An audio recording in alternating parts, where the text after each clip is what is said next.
Hello बच्चों, कैसे हो आप? आई होप ठीक होंगे और आपकी तैयारी अच्छे चल रही होगी। बच्चों, जैसा कि आप लोगों को पता है, अब बोर्ड में ना बहुत कम समय रह गया है, तो अब फटाफट से क्या करेंगे, चैप्टर्स को एक एक करके वन शॉट में खत्म करेंगे। ठीक है, तो मैं आज आपको एक ऐसा चैप्टर जिसकी वेटेज 4 मार्क्स की है आपके बोर्ड एग्जाम में, वो कराने जा रहा हूँ। ठीक है, जिसमें आप पूरे अच्छे से अपने 4 नंबर पक्के कर सकते हो, जो कि आपका एग्जाम में आता ही आता है। इस चैप्टर से एक एमसीक्यू आता है और 3 नंबर का क्वेश्चन आता है प्रैक्टिकल। ठीक है जी, तो ये चैप्टर है आपका थर्ड बुक का फर्स्ट चैप्टर। बिल्कुल सही सुन रहे हैं आप, financial statement of a company, जिसके अंदर हमें पढ़ना है किसके बारे में बच्चों? बैलेंस शीट और स्टेटमेंट ऑफ पी&एल के बारे में। तो इस चैप्टर में सच बताऊं तो आपको ज्यादा चीजें ना रटनी नहीं पड़ेंगी अगर आपने ये वीडियो देख ली तो। चलिए फटाफट से शुरू करते हैं आज की वीडियो। बच्चों, चैनल पर नए हो तो चैनल को सब्सक्राइब कर दो, वीडियो को लाइक कर दो, अपने दोस्तों के साथ शेयर कर दो। ठीक है जी, चलिए फटाफट शुरू करते हैं। तो हमारा जो आज का टॉपिक है सबसे पहला, ठीक है, वो क्या है बच्चों? आइए जरा देखते हैं। फाइनेंशियल स्टेटमेंट, मैंने आपको बताया ना, financial statement of a company. तो थोड़ा सा समझते हैं फाइनेंशियल स्टेटमेंट के बारे में। इसमें नॉर्मली हमें ना, एक तो हमारी जो बैलेंस शीट है शेड्यूल 3 की, वो, और एक स्टेटमेंट ऑफ पी&एल, ये दो चीजें हमें पढ़नी होती हैं। आप अगर ध्यान से देखोगे, सामने आपके लिखा हुआ है क्या? Financial statement provide information about the profitability and the financial position of a business. भाई सिंपल सी बात है, फाइनेंशियल स्टेटमेंट हमें बताती है एक पर्टिकुलर डे को आपने पूरे साल क्या किया, कितना कमाया, ये आपको बताती है फाइनेंशियल स्टेटमेंट। एक पर्टिकुलर डे यानी कि 31 मार्च को जब हम उसे बनाते हैं। ठीक है, तो इट इंक्लूड्स 2 स्टेटमेंट। इसके अंदर दो चीजें आती हैं, एक आती है हमारी इनकम स्टेटमेंट और एक आती है हमारी प्यारी बैलेंस शीट। बच्चों, स्टेटमेंट को हम यहाँ पे स्टेटमेंट ऑफ पी&एल भी कहते हैं। ठीक है, जो आप 11th क्लास में ट्रेडिंग पी&एल के नाम से जानते थे, अब यहाँ पे वो इनकम स्टेटमेंट और स्टेटमेंट ऑफ पी&एल के नाम से जाना जाता है बस। ठीक है, मैं आपको फिर कह रहा हूं बच्चों, चैप्टर सच बता रहा हूं। अच्छा, इसकी एक खूबी और है, अगर ये चैप्टर आपने अच्छे से समझ लिया, कर लिया, तो अगले जो 3-4 चैप्टर और है इस बुक के, वो आपको अच्छे से समझ में आएंगे। ठीक है, तो इसलिए इसको जरा फटाफट से समझ लो, अच्छा चैप्टर है। चलिए नेक्स्ट समझते हैं क्या है। बेटा सबसे पहले ना हम लायबिलिटी साइड देखते हैं। कंपनी की जो बैलेंस शीट है, पहले क्या होता था, बैलेंस शीट ना कुछ इस प्रकार से बनती थी। ऐसी तो बनती थी, अरे ईसा मसीह थोड़ी यूं लटक रहा हूं बेटा, समझो, ऐसे बनती थी। इधर क्या आती थी हमारी लायबिलिटी और इधर क्या आती थी हमारी एसेट्स। अभी क्या करा इन्होंने, उठा के ऊपर ले आए जी, लो ऐसे, ये आ गई हमारी लायबिलिटी और ये आ गई हमारी एसेट्स। बात समझ में आ रही है? तो अभी कंपनी की जो बैलेंस शीट है वो कुछ इस प्रकार से बनती है, जिसमें ऊपर हमारी लायबिलिटी आती है बच्चों और नीचे क्या आती है हमारी एसेट्स आती है। ठीक है, तो इसमें जो लायबिलिटीज हैं, सबसे पहले इनको समझने की कोशिश करते हैं। लायबिलिटी साइड में हमारी कंपनी की बैलेंस शीट में टोटल जो हेड है वो 4 है। मेजर हेड की अगर मैं बात करूं, टोटल 4 मेजर हेड है हमारे। Number 1 share holders fund, number 2 share application money pending allotment, number 3 non current liability, और चौथा है बच्चों करंट लायबिलिटी। तो मैं आपको कुछ फॉर्मेट के हिसाब से दिखाता हूं, आपके क्वेश्चंस कहां से कैसे बनते हैं वो सारी चीजें मैं आपको दिखाना चाहता हूं।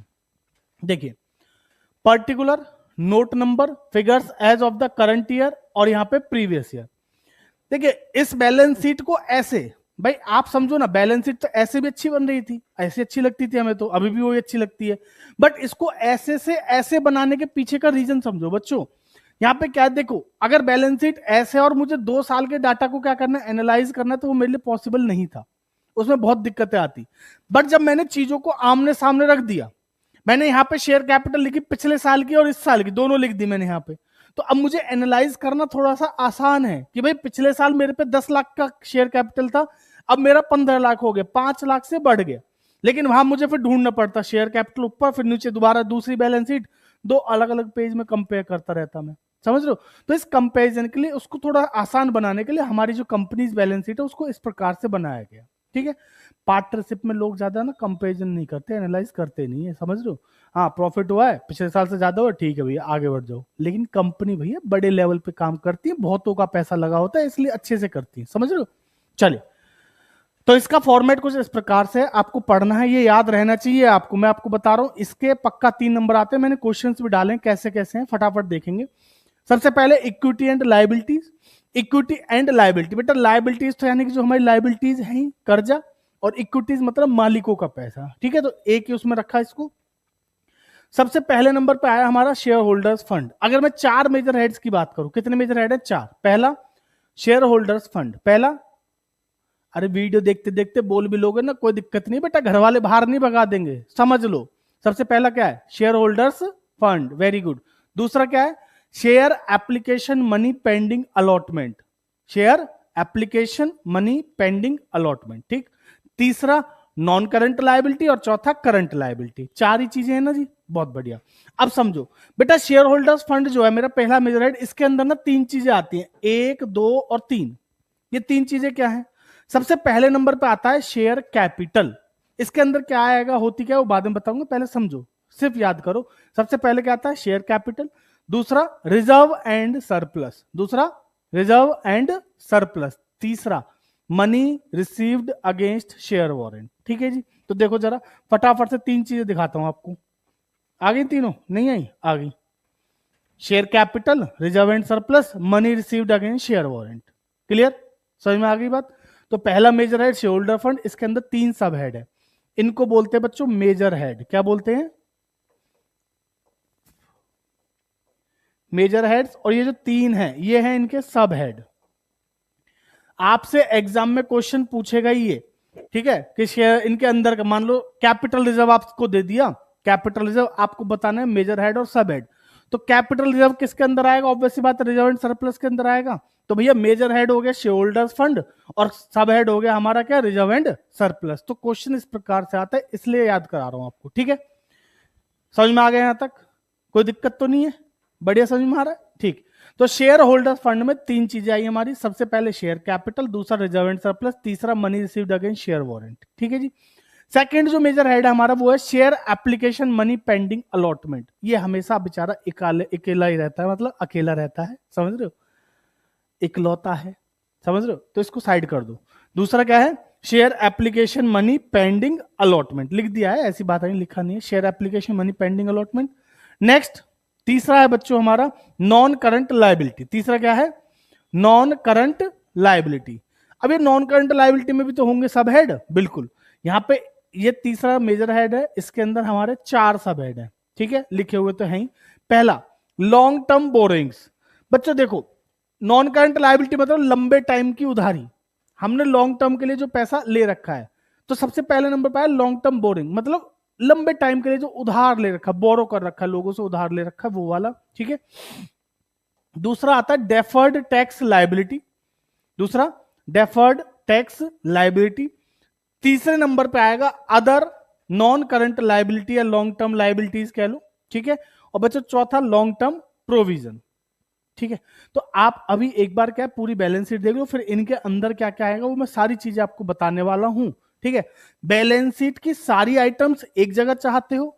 अगर आपको चाहिए बैलेंस शीट की सारी आइटम्स बढ़िया डिटेल में, जो मैंने आपके लिए पीडीएफ बना रखी, लास्ट में दिखा दूंगा, अगर आप लोग चाहते हो उसको, तो बेटा फटाफट कमेंट में भेज दो सर कि वो पीडीएफ, कमेंट कर दो फटाफट से, क्या पीडीएफ, इंस्टा पे पीडीएफ कमेंट कर दो, ठीक है। और यूट्यूब पे तो आपको डिस्क्रिप्शन में मैं दे दूंगा। समझ में आ गई जी? चलिए, तो बच्चों अगले पॉइंट पे चलते हैं। ये हो गया long term provision. Next current liabilities. Current liability में सेम, देखो यहां पे क्या है, लॉन्ग टर्म बोरिंग है ना, तो करंट लायबिलिटी में क्या हो जाएगा, बोलो जल्दी, शॉर्ट टर्म बोरिंग। क्या हो गया? Short term borrowing. बेटा ऊपर डेफर्ड टैक्स लायबिलिटी है ना, तो इसकी जगह नीचे आता है ट्रेड पेएबल। क्या आता है इसकी जगह? ट्रेड पेएबल, ठीक है। तीसरा बताओ अपने आप जल्दी, ये क्या है? अदर लॉन्ग टर्म लायबिलिटी, तो यहां पे क्या हो जाएगा? Other current liability. Very good, चलो जी बहुत बढ़िया।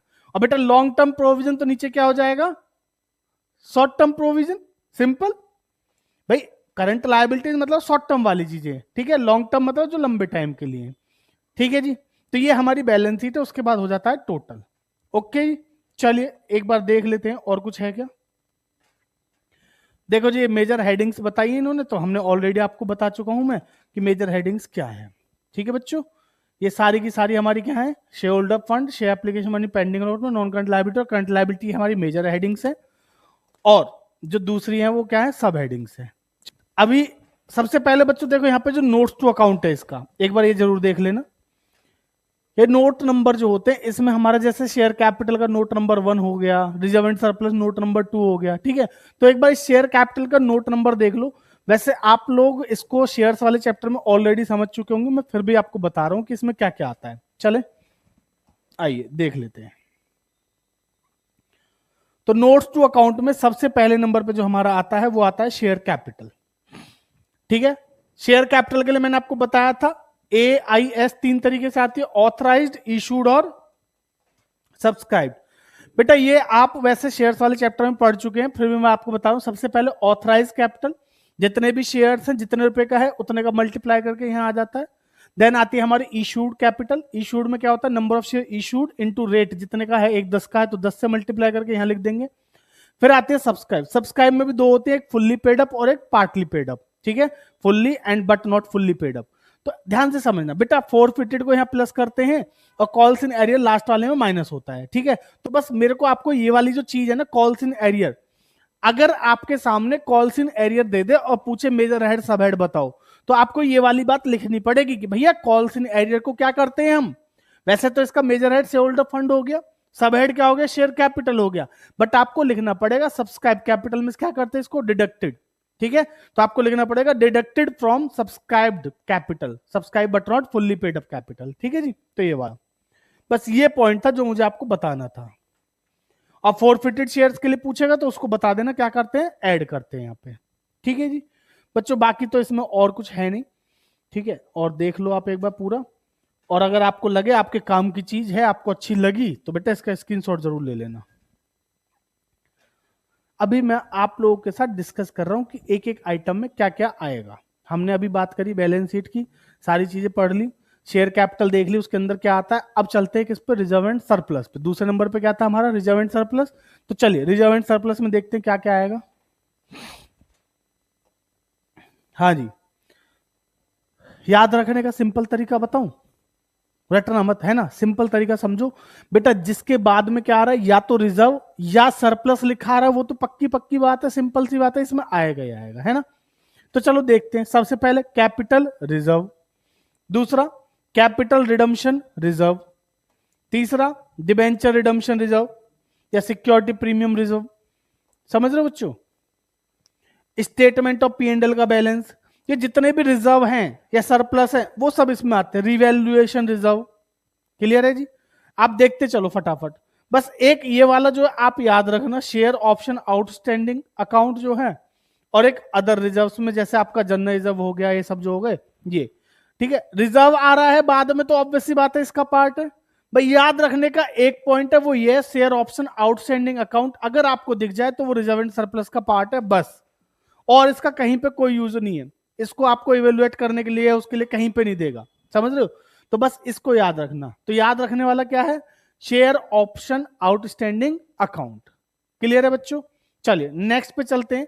रिजर्व एंड सरप्लस के बाद money received against share warrant, उसके अंदर कुछ नहीं आता है।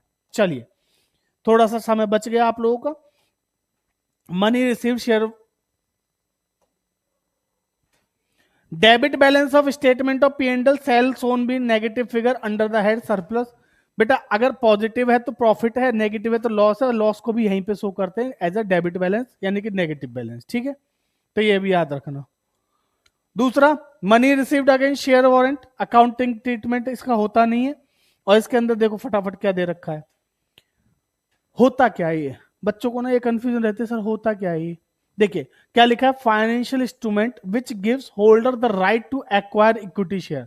बच्चों एक ना राइट शेयर्स होते हैं, आपने सुना होगा जब हम शेयर इश्यू करते हैं तो उसमें दो चीज होती है, एक तो होता है बोनस, एक होता है राइट। राइट शेयर का मतलब क्या है कि कंपनी अपने पुराने शेयर होल्डर्स को एक ऑप्शन देती है कि भाई आप हमारी कंपनी के जो शेयर है जिसकी वैल्यू 100 रुपया है मान लो, आप उसे 20 रुपए में खरीद सकते हो। समझ रहे हो, तो उसके लिए कंपनी उनको क्या देती है, शेयर वारंट देती है, जिसके थ्रू वो क्या खरीदते हैं, राइट शेयर्स को एक्वायर करते हैं यानी कि खरीद सकते हैं। क्लियर है, तो ये वही है कि एक फाइनेंशियल इंस्ट्रूमेंट कह लो इसको, जिसको कंपनी क्या करती है, अपने शेयर होल्डर्स को प्रोवाइड करते हैं जिससे वो राइट शेयर्स को एक्वायर करते हैं। Disclosure of the money received against share warrant is to be made. ठीक है जी, इसको हमें क्या करना पड़ेगा, रखना पड़ेगा। कब तक रखना पड़ेगा, ध्यान से देख लो ये लास्ट लाइन और पढ़ लो, कहां गया, हाँ जी, are yet to be allotted against the share warrant. भाई ये तब तक आपको बैलेंस शीट में, सिंपल सी बात समझो, कंपनी ने अगर आपको शेयर वारंट दिए ये कंपनी अपनी बैलेंस शीट में तब तक शो करके रखेगी जब तक आप शेयर्स को क्या ना कर लो, अलॉट ना कर लो, समझ रहे हो, यानी कि कंपनी से ले ना लो। जब आप ले लोगे तो वो किस में चला जाएगा, शेयर कैपिटल में चला जाएगा ऊपर, ठीक है जी। तो तब तक रखना पड़ेगा, तो इसको याद रखना, इसमें और कुछ नहीं आता, पूछता भी नहीं इसके बारे में। Next, share application money pending allotment, नाम तो सुना ही होगा, दूसरा मेजर हेड। अब ये क्या होता है सर, आपको याद है हमने चैप्टर पढ़ा था इशू ऑफ शेयर्स वाला, ठीक है।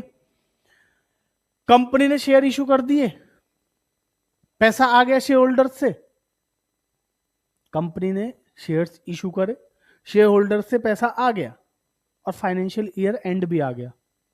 एंड में करे होंगे, मान लेते हैं 27-28 मार्च के आसपास, ईयर एंड भी आ गया। अब अलॉटमेंट की डेट है 4 अप्रैल की, 3 अप्रैल की, तो भैया अलॉट तो कब करेंगे, 3 अप्रैल को ना, पर बैलेंस शीट तो आज बनाएंगे, उसको शेयर कैपिटल में तो डाल नहीं सकते।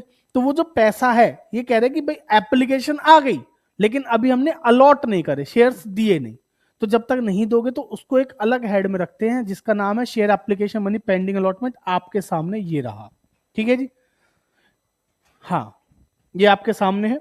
If company has issued shares but date of allotment falls after the balance sheet date, allotment की जो डेट है जो मैं आपको बता रहा था वो 3 या 4 अप्रैल है, यानी कि बैलेंस शीट डेट के बाद है।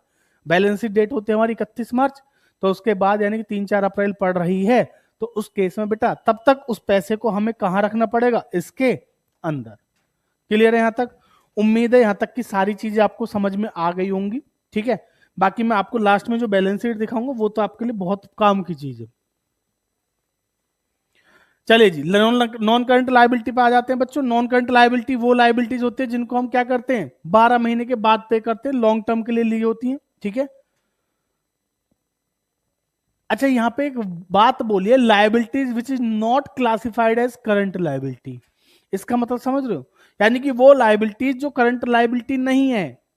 देखिए कंपनी की जो बैलेंस शीट है, कंपनीज एक्ट में उन्होंने क्या करा, एक चीज को डिस्क्राइब कर दिया, आपको डिफाइन कर दिया कि भैया करंट लायबिलिटी होती है ये, क्या होते हैं अभी थोड़ी देर में बताऊंगा। डिफाइन कर दिया करंट लायबिलिटी क्या होती है, तो उसके अलावा जो है वो सब क्या है, नॉन करंट लायबिलिटी है। सिंपल सी बात है, ये तो कॉमन सेंस की बात है ना आप में? अरे सब में होती है, मेरे में नहीं है, बस है मेरे में भी, ऐसी बात नहीं है। तो बेटा liability which is not classified as current liability, वो लायबिलिटी जिनको हमने क्लासिफाई कर दिया है करंट लायबिलिटी नहीं है, उसको जो करंट लायबिलिटी नहीं है वो लॉन्ग टर्म लायबिलिटी, सिंपल सी बात है। आओ सबसे पहले नंबर पे आता है जी लॉन्ग टर्म बोरोइंग। बेटा बोरोइंग का मतलब बोरो कर रखा है, उधार ले रखा है, रटो मत, है ना। तो उधार जो ले रखा है वो कहां से लेते हैं, या तो डिबेंचर से लेते हैं, या कंपनी बॉन्ड्स के थ्रू लेती है गवर्नमेंट से, या लॉन्ग टर्म लोन लेते हैं बैंक से, ठीक है जी। अच्छा लोन्स और भी होते हैं बेटा, मॉर्टगेज लोन होता है, टर्म लोन होता है, नाम बदल जाते हैं, चीज तो वही रहेगी ना, लोन तो लोन है, बस नाम बदल गए, gold loan, mortgage loan, term loan, समझ रहे हो नहीं। तो ये सब क्या है, लॉन्ग टर्म बोरोइंग का पार्ट है, तो मैंने इसलिए यहां पे ये लिख के एक्सेट्रा। लेकिन जो दूसरी वाली बैलेंस शीट है जिसकी पीडीएफ की बात कर रहा हूं, जिसके लिए आप कमेंट करेंगे इंस्टा की वीडियो पे, उसमें तो सारे नाम लिखे हुए हैं ना, तो वहां से पढ़ लेना, चलो कमेंट कर देना, लेकिन तभी दूंगा, नहीं दूंगा नहीं। चलो डेफर्ड टैक्स लायबिलिटी यानी कि नेट नॉट टू बी एवेल्यूएटेड, इसका हमें कोई लेना देना भी नहीं है, इससे कुछ आता भी नहीं है। नेक्स्ट बेटा अदर लॉन्ग टर्म लायबिलिटीज, ये तो लंबी लिस्ट है, इसकी लिस्ट बहुत लंबी है, तो आपको क्या करना है, ये वाला पढ़ लो, इसमें कुछ आता नहीं है, लास्ट वाला पढ़ा देता हूं, long term provisions. All provisions for which the related claims are expected to settle beyond 12 months after the reporting date are classified as non-current provision. ऐसे प्रोविजंस बच्चों जो 12 महीने के बाद सेटल होंगे, लंबे टाइम के लिए। आप कोई सामान लेके आए, ठीक है, और आपको उसकी जो वारंटी है वो कंपनी ने दे दी थी 2-3 साल की, ऐसा बहुत प्रोडक्ट होते हैं, ठीक है। मैंने अभी रिसेंटली ना वो खरीदा था, इन्वर्टर खरीदा था, है ना, इन्वर्टर के बैटरा मतलब, तो उसकी 3 साल की वारंटी गारंटी और 2 साल की वारंटी कुछ ऐसे दिया था।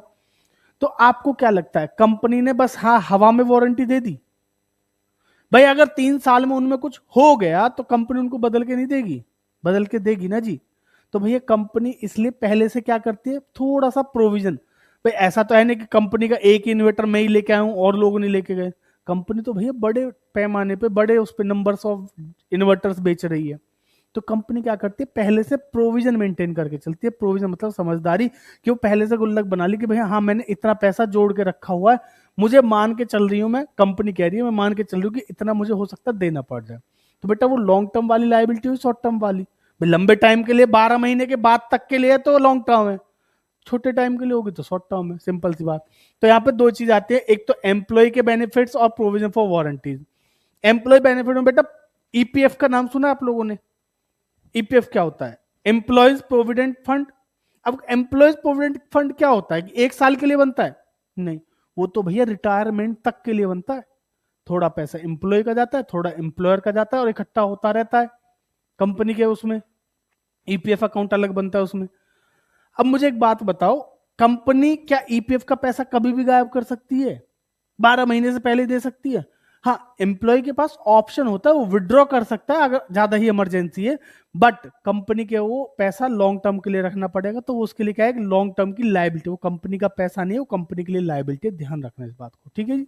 चलिए, तो बच्चों मैं यही कह रहा था, आप ये वाला और ये वाला याद कर लो, जो इन दोनों में नहीं आएगा ना और लॉन्ग टर्म का है तो वो इसके अंदर आएगा, इसकी लिस्ट लंबी है, ठीक है। बाकी आपको फिर भी नहीं जी हमें तो पढ़नी है, तो पीडीएफ लिख के कमेंट कर दो अभी इंस्टा की वीडियो पे, जल्दी। समझ में आ गई बात? तो आपको वीडियो वो पीडीएफ मिल जाएगी, वरना यूट्यूब पे है ना, डिस्क्रिप्शन में देखो जाके, मिल जाएगी अभी। चलो नेक्स्ट,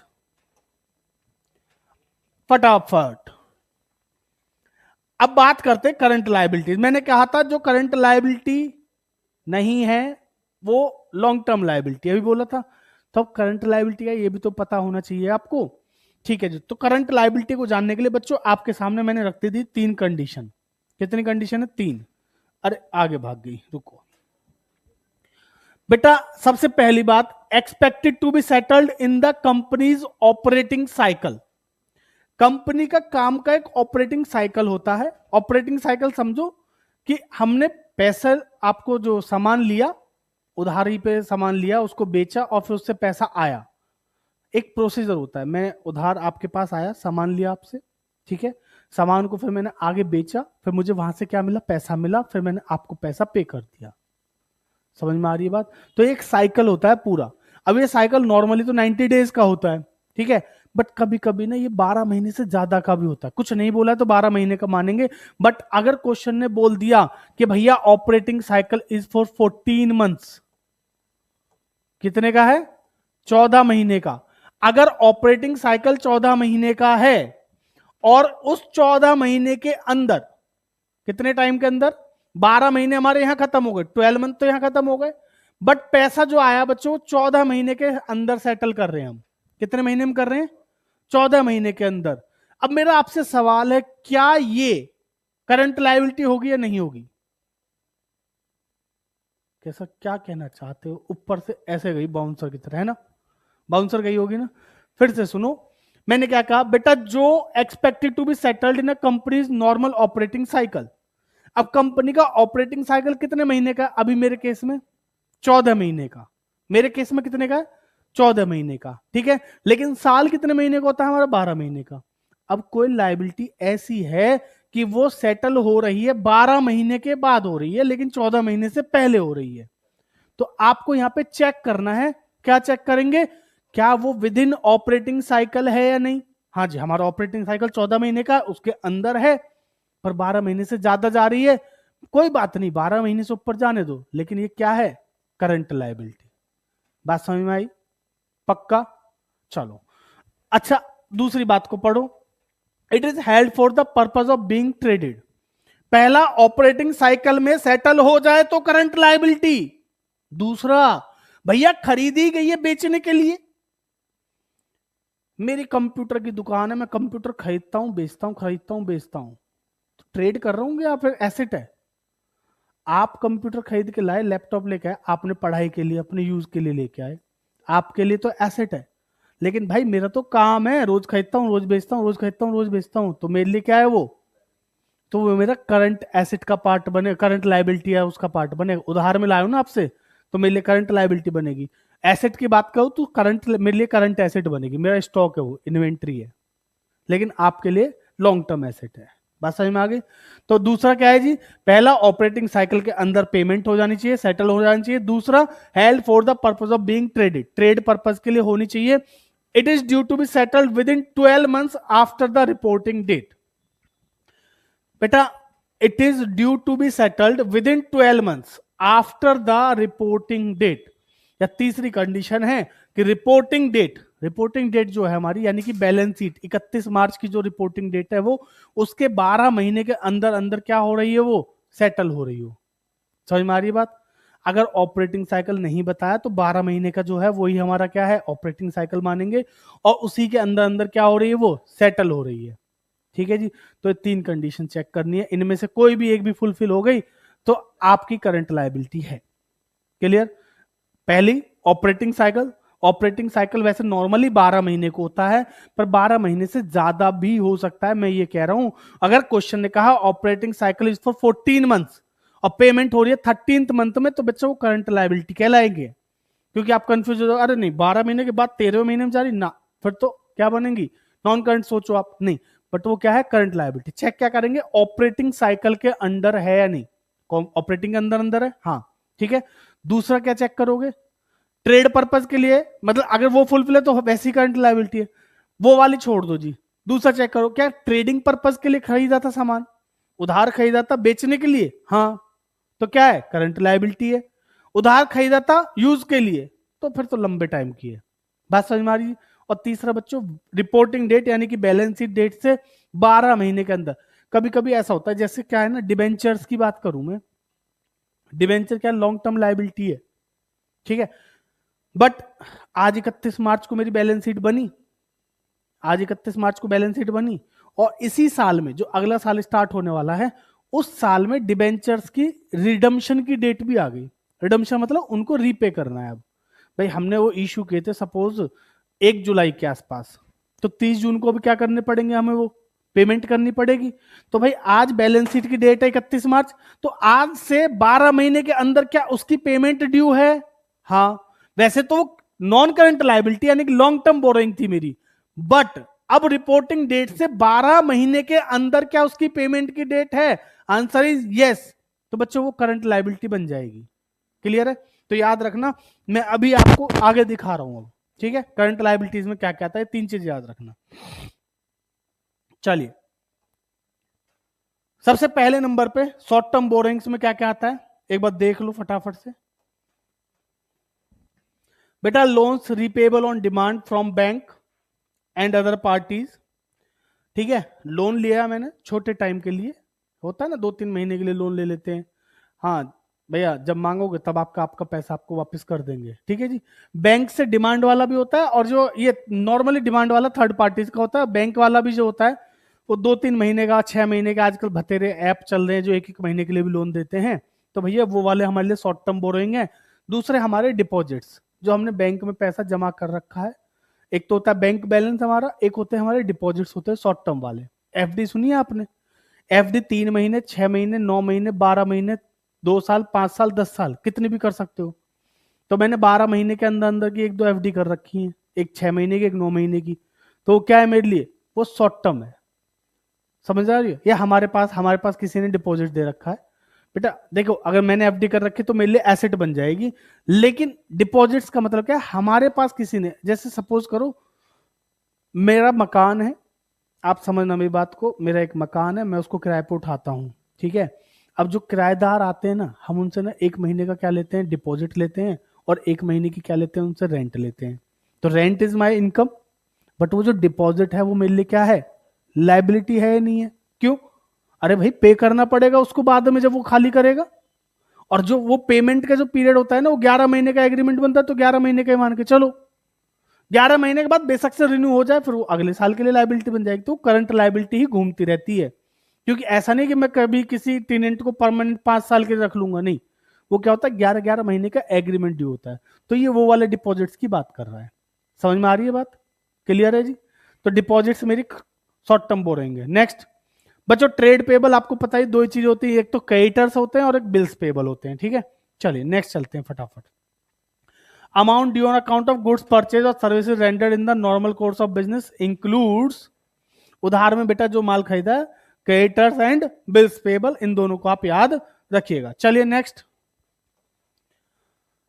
तीसरा अदर करंट लायबिलिटी की लिस्ट लंबी है भाई, याद मत करना, इसमें छोटी दी है मैंने, वैसे बहुत लंबी है, ठीक है।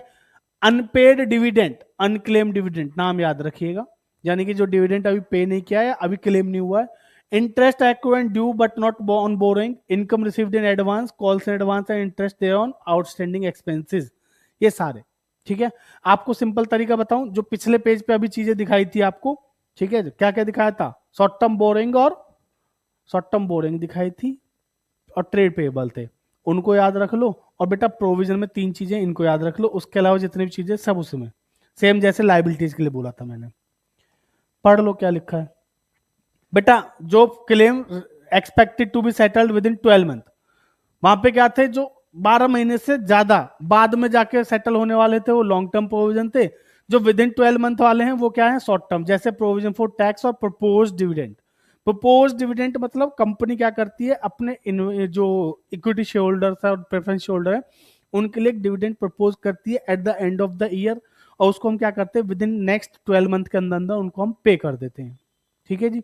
तो ये दोनों ही क्या है हमारे शॉर्ट टर्म प्रोविजन। तो बच्चों इनको याद रखना, मैं आपसे फिर कह रहा हूं, ये और जो ऊपर वाले 4 है उनको याद रखना, ये अपने आप याद हो जाएंगे। क्लियर है यहां तक, कोई दिक्कत? हमारी बैलेंस शीट की लायबिलिटी साइड खत्म हो गई ऑलमोस्ट, और देख लेता हूं कुछ है तो नहीं। प्रोविजन फॉर डाउटफुल डेट, हाँ ये तीसरा ये रहा, ठीक है जी। चलिए नेक्स्ट चलते हैं बच्चों आगे, कुछ क्वेश्चन दिखाता हूं आप लोगों को फटाफट से, क्वेश्चन कैसे पूछेगा आपसे। अब आपने इतनी पढ़ाई करी है तो थोड़ा बहुत तो आपको आना चाहिए। चलिए सबसे पहले नंबर पे प्रपोज डिविडेंड, बताइए बेटा, आपको बताना है इसका मेजर हेड और सब हेड। प्रपोज डिविडेंड का मेजर हेड और सब हेड बताना है। अभी थोड़ी देर पहले बताया था प्रपोज डिविडेंड, तो प्रपोज डिविडेंड कहां पे आया था, अभी लास्ट में पढ़ा हमने, शॉर्ट टर्म प्रोविजन के अंदर आया। तो sub head is short term provision but major head is current liability. Clear है? चलिए बहुत बढ़िया जी, लियो पहले लिख देता हूं, propose dividend current liability head है जी, और शॉर्ट टर्म प्रोविजन मेजर है, सब हेड है। अनपेड अनक्लेम डिविडेंड इसी से ऊपर था भाई, ना तो ये शॉर्ट टर्म बोरोइंग है, ऐसे समझो, शॉर्ट टर्म बोरोइंग नहीं है, ट्रेड पेबल नहीं है, प्रोविजन नहीं है, तो क्या है, अदर करंट लायबिलिटी है। समझ लो नहीं? तो लो भैया लो फटाफट, करंट लायबिलिटी और अदर करंट लायबिलिटी, समझ रहे हो जी। पेपर में बच्चों ऐसा क्वेश्चन आता है 3 नंबर का पक्का पक्का, और फ्री के नंबर है, सच बताओ 2 मिनट में लिखने में लगेंगे आपको। नेक्स्ट पढ़ो, डिबेंचर्स। डिबेंचर शॉर्ट टर्म की तो है नहीं, लॉन्ग टर्म वाली बोरोइंग है। अरे लंबे टाइम की बोरोइंग तो उधारी तो है, तो ये क्या है, लॉन्ग टर्म बोरोइंग, और यहां पे क्या जाएगा, नॉन करंट लायबिलिटी। समझ में आया जी? क्लियर? चलो नेक्स्ट, कॉल्स इन एरियर, ये तो मैंने चिल्ला चिल्ला के बताया था थोड़ी देर पहले, अगर मेरी बात सुनी होंगी ना आपने तो आपको याद होगा। बताओ कहां पे आएगा? Very good, share holders fund में, किसके अंदर, शेयर कैपिटल में, और वो भी नीचे नोट टू अकाउंट में, subscribe but not fully paid up में क्या करेंगे, इसको माइनस करेंगे, है ना। चलो नेक्स्ट,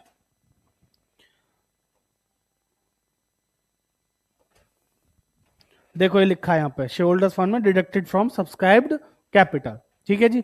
डिबेंचर रिडम्पशन रिजर्व, अरे सर पॉइंट देखो ना, रिजर्व है, रिजर्व एंड सरप्लस का पार्ट है, major head share holders fund, बहुत बढ़िया। मैं कह रहा हूं बच्चों, अगर आपने वीडियो अब तक की पूरी देखी है ना यहां तक, तो आपको समझो 3 नंबर आपके हो गए बिल्कुल पक्के पक्के।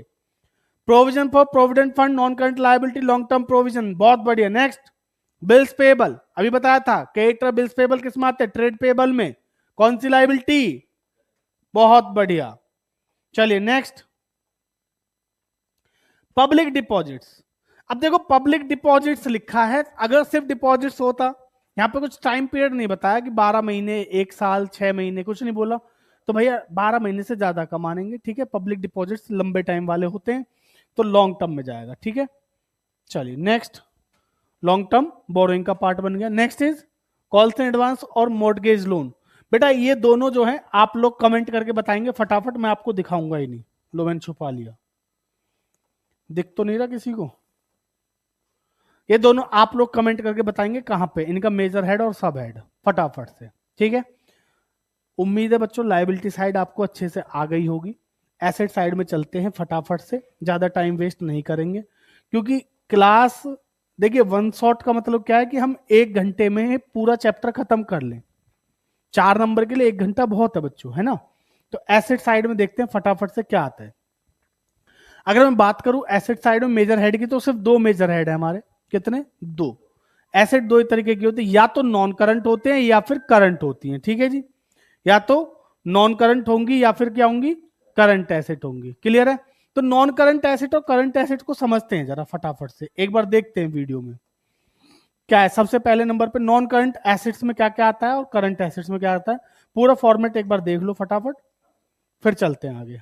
ठीक है, ये देखिए एसेट्स, नॉन करंट एसेट बच्चों सबसे पहले नंबर पे क्या आ रही है नॉन करंट एसेट्स में, फिक्स्ड एसेट। ठीक है, इसको अभी जो बोलते हैं, बोलते हैं property plant and equipment and intangible asset. नई वाली बैलेंस शीट के हिसाब से पुराना वाला टाइप कर दिया लड़के ने। समझ में आ रही है बात? Property plant and equipment and intangible asset. अच्छा, इसको बोलते हैं प्रॉपर्टी प्लांट एंड इक्विपमेंट। बेटा टेंजिबल एसेट्स का नाम बदल के प्रॉपर्टी प्लांट एंड इक्विपमेंट रख दिया है बस। ठीक, दूसरी क्या है, इंटेंजिबल एसेट्स। इंटेंजिबल एसेट्स है, देखिए टेंजिबल एसेट्स में क्या आता है वो आगे पढ़ाऊंगा, बस आप याद रखो मेजर हेड 2 ही है, non current asset, current asset, और सब हेड क्या है, property plant and equipment and intangible asset. अब इसमें भी property plant and equipment, intangible asset, capital work in progress. भाई टेंजिबल एसेट अगर बन रही है, बिल्डिंग टेंजिबल एसेट है मेरी, अगर बिल्डिंग बन रही है तो कैपिटल वर्क इन प्रोग्रेस का पार्ट है। इंटेंजिबल एसेट बच्चों बनाई नहीं जाती, डेवलप की जाती है ना। पेटेंट्स वगैरह, कॉपीराइट, ट्रेडमार्क, ये सब बनाए नहीं जाते, डेवलप होते हैं। ये ऐप, सॉफ्टवेयर, ये सब क्या है, ये क्या है, इंटेंजिबल ही तो है। भाई हमारी संपत्ति है, अगर मैंने कोई एप्लीकेशन बनाई तो वो मेरे लिए एसेट है, वो मुझे पैसा कमा के देगी लॉन्ग टर्म में। समझ में आ रही है बात? बट कैसी एसेट है बच्चों, इंटेंजिबल एसेट। क्लियर? तो इंटेंजिबल एसेट हो गई। अब बात को समझो, इंटेंजिबल एसेट तो यहां आ गई, लेकिन सर अगर कोई अभी बनी रही है, भाई बनाने में ऐसा तो नहीं 2 महीने में, 1 महीने में बन के तैयार हो जाएगी, महीने भी लग सकते हैं, साल भी लग सकते हैं, रिसर्च एंड डेवलपमेंट चल रही है। तो वो जो R&D वाला पोर्शन है ना, रिसर्च एंड डेवलपमेंट वाला, उसको अगर बनने में टाइम लग रहा है और ईयर एंड आ गया, तो जितना बन गया है, जितना पैसा उस पर खर्च हो चुका है, उसको इंटेंजिबल में इसमें डालेंगे। ठीक है, अलग अलग हेड में डालेंगे।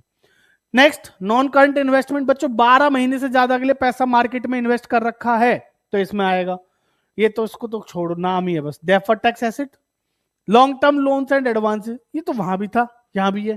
भाई लोन और एडवांस का मतलब क्या है, एक था मैंने ले रखा है तो लायबिलिटी है, एक है मैंने दे रखा है। भाई मैं कर्जे में थोड़ी रहूंगा जिंदगी भर, मैं कर्जा दे भी तो सकता हूं, पैसा बहुत है, समझ रहे हो नहीं?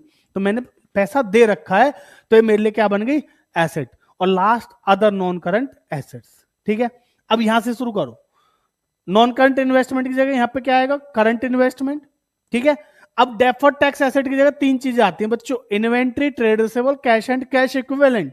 बच्चे यहाँ पे आईटीसी पता नहीं क्या क्या लिख के याद करने की कोशिश करते, आप भी अगर चाहो तो आईटीसी के नाम से याद रखना। 3 चीजें क्या है, इन्वेंट्री, ट्रेड रिसीवेबल और कैश एंड कैश इक्विवेलेंट। ठीक है, किसकी जगह पे, डेफर्ड टैक्स है। इसकी जगह क्या आ जाएगा, लॉन्ग टर्म लोन्स एडवांस जगह शॉर्ट टर्म लोन्स एडवांसेस, और अदर नॉन करंट एसेट जगह अदर करंट एसेट। क्लियर? समझ में आ गया? ये मेरी लायबिलिटी साइड नहीं एसेट साइड है, वो लायबिलिटी साइड थी तो ये एसेट साइड है। उम्मीद है आपको समझ में आ गई होगी। ठीक है, अभी हम बात करते हैं इसके अंदर की चीजों के बारे में और फिर आगे चलते हैं। तो चलो एक एक करके समझते हैं कि इनके अंदर आएगा क्या, तभी तो आप समझ पाओगे। चलो जी बच्चों, सबसे पहले फिक्स्ड एसेट्स। फिक्स्ड एसेट्स का दूसरा नाम क्या है, प्रॉपर्टी प्लांट एंड इक्विपमेंट। ठीक है, चलिए इसमें क्या क्या आएगा देख लेते हैं एक बार। Required for the purpose of reuse in the business but not for the purpose of resale. अभी थोड़ी देर पहले बात कही थी, अगर कोई चीज मैं रीसेल के लिए खरीद रहा हूं तो वो मेरे लिए क्या है, करंट एसेट, शॉर्ट टर्म वाली।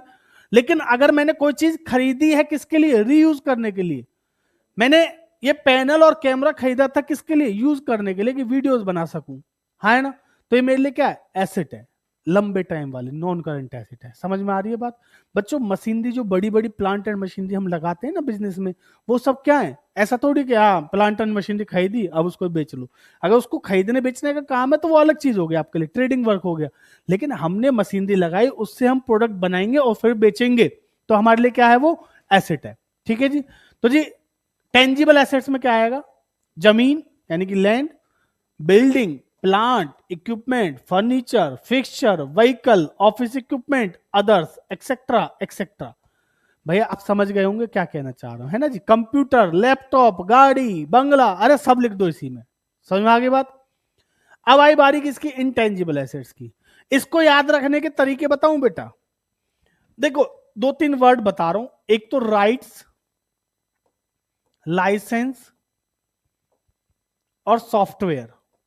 अगर ये तीन वर्ड कहीं पे दिखाई दे रहे तो समझ जाना इंटेंजिबल एसेट है, बाकी देख लेना आप, लिस्ट बहुत लंबी होती है इसकी। ठीक है जी। गुडविल तो आपको पता ही होगा, ये तो आप बचपन से पढ़ते आ रहे हो। इसके बाद ब्रांड, ट्रेडमार्क, कॉपीराइट, ठीक है, कंप्यूटर सॉफ्टवेयर, माइनिंग राइट्स, ठीक है जी, publishing titles, copyrights and patent, recipes, design, phototype, prototypes, licence and franchisees. ठीक है, तो ये सब क्या है? मेरी इंटेंजिबल एसेट्स हैं। ठीक है। Capital work in progress, capital work in progress already बता चुका हूं आपको, समझा दिए बेटा। कोई एसेट अगर आपकी बन रही है तो। इंटेंजिबल एसेट्स भी same, like patent, intellectual property right etcetera which is are being developed by the company. अभी जो बनाए जा रहे, बने नहीं है, बन रहे हैं। ठीक है जी। चलिए नेक्स्ट बेटा, नॉन करंट इन्वेस्टमेंट बताऊं क्या होती है? आओ नॉन करंट इन्वेस्टमेंट की बात कर लेते हैं। वो इन्वेस्टमेंट जिनको हमने रीसेल करने के लिए नहीं रखा है। देखिए आजकल ना शेयर मार्केट का, अब तो खैर बहुत ठंडा पड़ गया है सिस्टम। पहले जो था, जब कोरोना का टाइम आया, कोरोना के बाद जब मार्केट डाउन चली गया, उसके बाद ऐसे भर भर के शेयर हमारे वो निकले, इन क्या कहते हैं, ज्ञान देने वाले जो हमारे भैया वो होते हैं ना, शेयर वाले, शेयर मार्केट के धुरंधर लोग निकले और आके सबने अपने नए नए डीमेट अकाउंट खोले और भर भर के लो ट्रेडिंग, अर्ध ट्रेडिंग करते चले गए। उससे हुआ क्या? लॉस कर करके बैठ गए। मैं कह रहा हूं इतने डीमेट अकाउंट खुले थे ना कोविड के बाद, अब सब बंद हो गए। तो वो क्या था? सबको था कि हम ऑप्शन ट्रेडिंग करके पैसा कमा लेंगे। ऑप्शन ट्रेडिंग क्या होती है, ध्यान से समझना। अभी मैं पूरा डिटेल में आपको नहीं बताने जा रहा हूं कि ऑप्शन ट्रेडिंग क्या होती है। ट्रेडिंग कितने प्रकार की होती है, कई तरीके की होती है। एक तो हुआ, आज मैंने शेयर खरीदा 100 रुपए का, 10 दिन बाद 150 का हो गया, बेच दिया। बात समझ में आ गई? एक होती है इंट्राडे, कि मैंने आज खरीदा, तो उसमें क्या होता है ना, आपको वो मिल जाता है, लिवरेज मिल जाती है। लिवरेज इन द सेंस, आप 100 रुपए में 10,000 रुपए की चीज खरीद सकते हो या 300 की खरीद सकते हो। तो वहां पे लॉस होने के चांसेस भी तो ज्यादा हैं। आप अगर 100 रुपए की चीज खरीदो तो आपका मैक्सिमम लॉस कितने का होगा? 100 का। लेकिन आप 100 रुपए लगा के 500 तक की, 1000 तक की चीज खरीदो, तो आपके अंदर लालच बढ़ा, आप 1000 तक की खरीदने जाओगे तो मैक्सिमम लॉस 1000 तक का हो सकता है, प्रॉफिट का कुछ नहीं पता। ऐसे ही बच्चों एक ऑप्शन ट्रेडिंग होती है, आपके मतलब की चीज नहीं, आप छोड़ो। ठीक है। तो अगर हम कोई एसेट, कोई इन्वेस्टमेंट कर रहे हैं, held not with the purpose to resell but to retain, ठीक है, हमने कोई कंपनी के, मैंने बहुत सी कंपनियों के शेयर्स खरीद रखे हैं, तो मैंने जो शेयर खरीदे, मुझे पता नहीं, मैं देखता ही नहीं कि प्रॉफिट में हूं लॉस में हूं, अरे ठीक है, पड़े हैं, बात खत्म। तो अब हो सकता है उनमें मुझे लॉस हो रहा हो, प्रॉफिट हो रहा हो, भाई मेरा पर्पस था, मैंने पैसा इन्वेस्ट करा, अब वो लॉन्ग टर्म के लिए पड़ा हुआ है, तो वो मेरी नॉन करंट इन्वेस्टमेंट है। बट स्टार्टिंग में तो भैया देखो, सबको चुल्लो होती है, मुझे भी थी। मैंने शेयर लिया, खरीदा, 10 दिन बाद बेच दिया। लिया, टाटा मोटर्स का शेयर खरीदा था मैंने 95 पे, 250 पे बेच दिया 4 महीने बाद। उस टाइम तो एकदम बढ़ रहे थे शेयर्स, है ना? तो ये जो मैं वहां पे कर रहा था, क्या ये लॉन्ग टर्म का था? नहीं, विद इन 12 मंथ्स के अंदर अंदर कर रहा था, उसको खरीद रहा था, बेच रहा था, खरीद रहा था, बेच रहा था। तो ये कौन सी इन्वेस्टमेंट हुई? करंट इन्वेस्टमेंट हो गई। समझ में आ गई ना? आगे करंट इन्वेस्टमेंट आएगी तो पढ़ा बता रहा हूं। इसको भी क्लासिफाइड कर दे दो में, ट्रेड इन्वेस्टमेंट और other investment. Investment made by company in share और debenture of another company not being its subsidiary to promote its own trade and business. ठीक है जी। हुआ क्या, जो कंपनी ने इन्वेस्टमेंट कर रखी है किसमें? Made by company in the share और डिबेंचर ऑफ अनदर कंपनी। मैं एक कंपनी, मैंने एक दूसरी कंपनी में इन्वेस्टमेंट कर रखी है, उसके शेयर्स और डिबेंचर्स ले रखे हैं। ठीक है। Not being a subsidiary to promote its own trade business. बेटा वो मेरी सब्सिडरी नहीं होनी चाहिए। अगर वो मेरी सब्सिडरी है तो ट्रेड में आ जाएगा, लेकिन वो मेरी सब्सिडरी है ही नहीं। सब्सिडरी मतलब जो एक तरीके से मेरी ही छोटी कंपनी है, जिसको मैं ही मालिक तो मैं ही हूं उसका, पर देखते कोई और हमने साइड कर रखी है, समझ लो, उसके नहीं होने चाहिए, किसी और के हैं, तो ट्रेड इन्वेस्टमेंट हो गई। और other investment which are not trade investment, जो मतलब सब्सिडरी कंपनीज वगैरह की जो खरीद रखी है वो अदर इन्वेस्टमेंट का पार्ट होगी। क्लियर है जी, समझ में आ गई बात? चलो, तो इससे मतलब नहीं है हमें, हमें मतलब है किससे, ये बस याद रखना, डिबेंचर खरीदना, शेयर खरीदना, ये सब क्या है हमारे लिए, नॉन करंट इन्वेस्टमेंट है।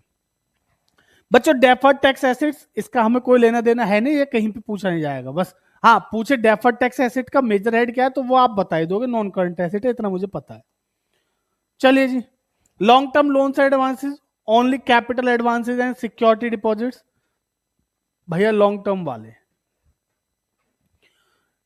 एक डिपॉजिट तो हमारे लिए एसेट थी, तो एक डिपॉजिट भैया हमारी वो एक डिपॉजिट हमारी लायबिलिटी थी, तो एक डिपॉजिट हमारे लिए एसेट भी है। मैंने जगह ले रखी है, 5 साल का एग्रीमेंट है पक्का वाला, ठीक है जी, जब हम कोई बड़ा बिजनेस करते तो हम एग्रीमेंट पक्का वाला ही करते हैं, 4 साल 5 साल वाला, ठीक है। अब रेंट पे रहने के लिए जाओगे तो 11 महीने का होता है, लेकिन वैसे पक्का वाला एग्रीमेंट 5 साल का भी हो जाता है। अब 5 साल एग्रीमेंट, 5 साल का एग्रीमेंट करवा रखा है, तो भैया वहां पे 5 साल के हिसाब से वो सिक्योरिटी भी उसी हिसाब से मांगते, 2 महीने 4 महीने की, तो पैसा ब्लॉक भी तो 5 साल के लिए हुआ ना जी।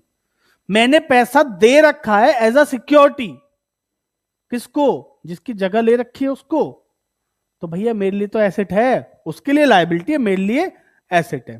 तो यहां पे वही आ रहा है कि हमने अगर कोई कैपिटल एडवांस या सिक्योरिटी डिपॉजिट वगैरह दे रखे हैं तो वो हमारे लिए क्या है, long term loans and advances का पार्ट है। ओके जी, चलिए नेक्स्ट पे चलते हैं फटाफट। अदर नॉन करंट एसेट्स में तो भैया जो इनमें नहीं आएगा वो उसमें आएगा सब, ठीक है, जो इनमें नहीं आएगा वो उसमें आएगा, याद रखना। बाकी जो दूसरी वाली जो वो बताई ना पीडीएफ, कितनी बार तो बोल चुका हूँ, फिर से बोल दूं, अरे जो पीडीएफ नीचे डिस्क्रिप्शन में दे रखी है, अभी दिखाऊंगा लास्ट में, उसमें सब लिखा है बेटा। करंट एसेट्स फिर से 3 बातें, विद इन ऑपरेटिंग साइकिल के लिए सेटल होनी चाहिए, ट्रेड पर्पज के लिए होनी चाहिए, और 12 मंथ क्या रिपोर्टिंग डेट में क्या होनी चाहिए, वो सेटल्ड होनी चाहिए। सेम करंट एसेट्स के लिए भी तो, भाई मेरा पैसा किसी से आना है, अगर वो पैसा ऑपरेटिंग साइकिल के अंदर अंदर आ रहा है तो करंट एसेट। ट्रेडिंग पर्पज के लिए कोई सामान खरीदा, जैसे मैंने बताया था इन्वेंट्री, तो क्या है मेरे लिए, करंट एसेट, समझ रहे हो। और बच्चों तीसरा जो है, रिपोर्टिंग डेट से 12 महीने के अंदर अंदर पैसा आने वाला है दिख रहा है तो करंट एसेट, नहीं आने वाला है तो नॉन करंट एसेट में चला जाएगा ऊपर, ठीक है नहीं। चलिए फटाफट खत्म कर देते हैं, बस मुझे लग रहा है आप लोगों को नींद आ रही होगी, इतनी तेज आवाज में भी नींद आ रही है ना, तो बेटा तुम पढ़ नहीं रहे हो, पढ़ लो शांति से। हाँ आइए आइए दिखाता हूं बच्चों। Current investment had to be converted into cash within a short period, within 12 months, अभी तो बताया, बताया ना मैंने अभी, मैं भी कर रहा था, मुझे भी चुल थी, है ना, खरीदा बेचा, तो क्या थी, करंट इन्वेस्टमेंट थी, ठीक है जी। Investing in equity, instrument, preference share, government securities, debenture, mutual fund. Sir अब हमसे क्वेश्चन ने बोला, ध्यान से समझना, क्वेश्चन ने बोला परचेज ऑफ शेयर्स, अब इसको क्या माने, करंट इन्वेस्टमेंट माने या नॉन करंट माने, बताओ। You are a good question, है ना, क्या मानना चाहिए, क्या क्वेश्चन ने आपको टाइम पीरियड बताया, कुछ नहीं बताया, तो नॉन करंट मानेंगे। समझ में आ रही है बात, क्वेश्चन ने बोला जी 12 महीने 6 महीने 3 महीने के लिए खरीदी है, तो करंट मान हो गई। तो करंट तभी बनेगी जब टाइम पीरियड दे रखा होगा, वरना लॉन्ग टर्म है, बात खत्म। पर एक का ध्यान रखना, मार्केटेबल सिक्योरिटीज, उसके आगे टाइम पीरियड लिखा हो ना लिखा हो, करंट इन्वेस्टमेंट में आएगा, बात खत्म, ठीक है जी। तो बच्चों ये समझ में आ गया, government securities, debentures, bond etcetera. Next is inventory. Inventory में क्या आता है, अरे इन्वेंट्री मतलब हमारा स्टॉक, माल जिसको बोलते हैं, जिसको हम बेचेंगे, ठीक है। अब चाहे वो रॉ मटेरियल हो, वर्क इन प्रोग्रेस हो, या फिनिश गुड हो, कोई भी हो, सब। चलो देखो फटाफट, raw material, work in progress, finish goods, तीनों आ गए जी। स्टॉक इन ट्रेड, भाई ये तो वो माल है जो हम जिससे सामान बनाएंगे, ये आधा बन गया पूरा बन गया, लेकिन कुछ सामान ऐसा है जो हम बना बनाया लाते हैं और बेच देते हैं, तो वो भी हमारा इन्वेंट्री का पार्ट है भाई।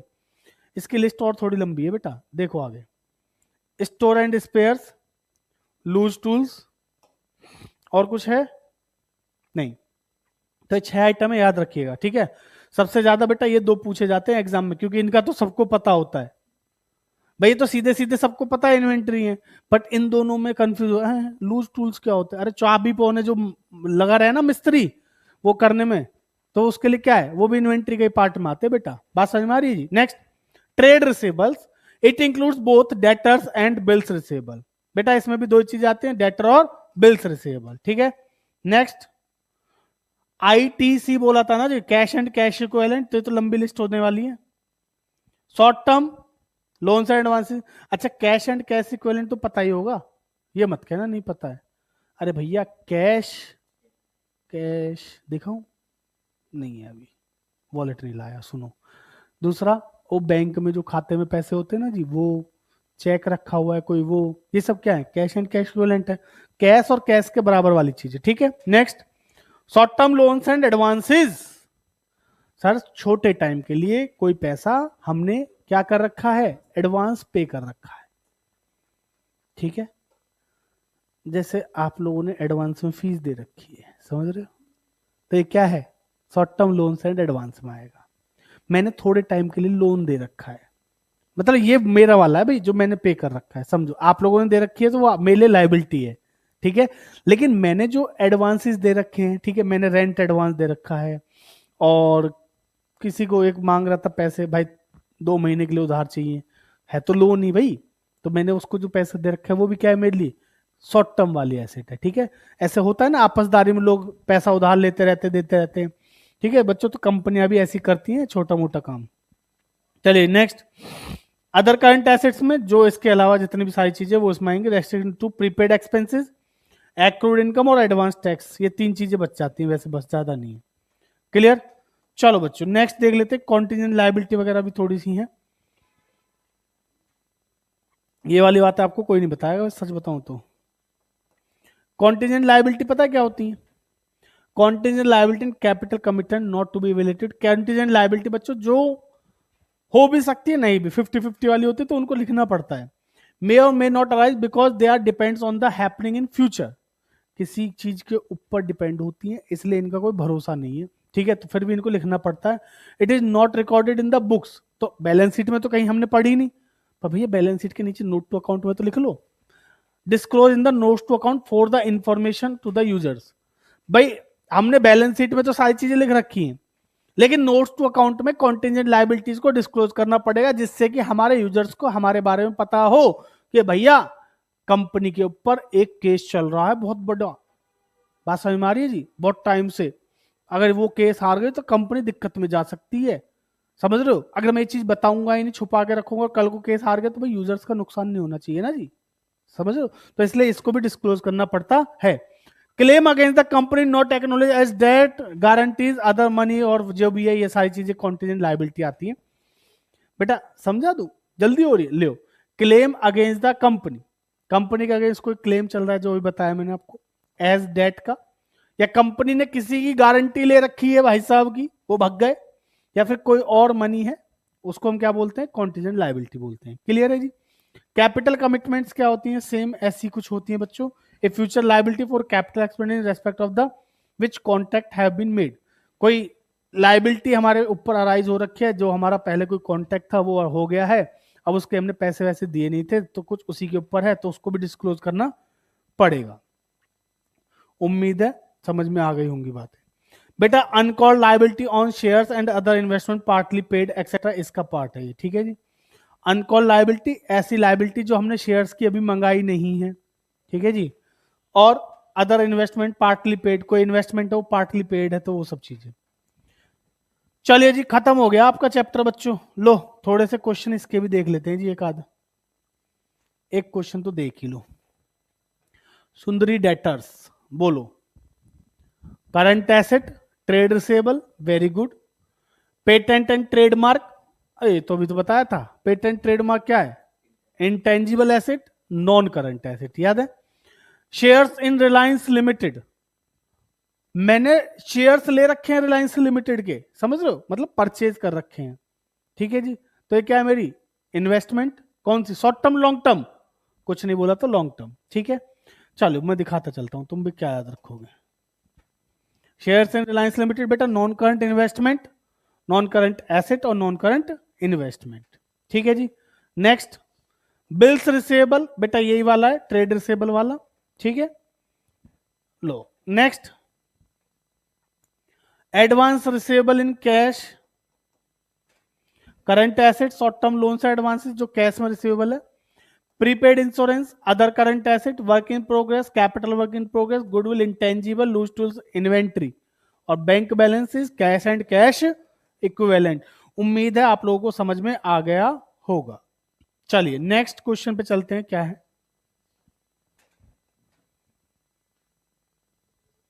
बस ऑलमोस्ट खत्म बच्चों आपका ये चैप्टर।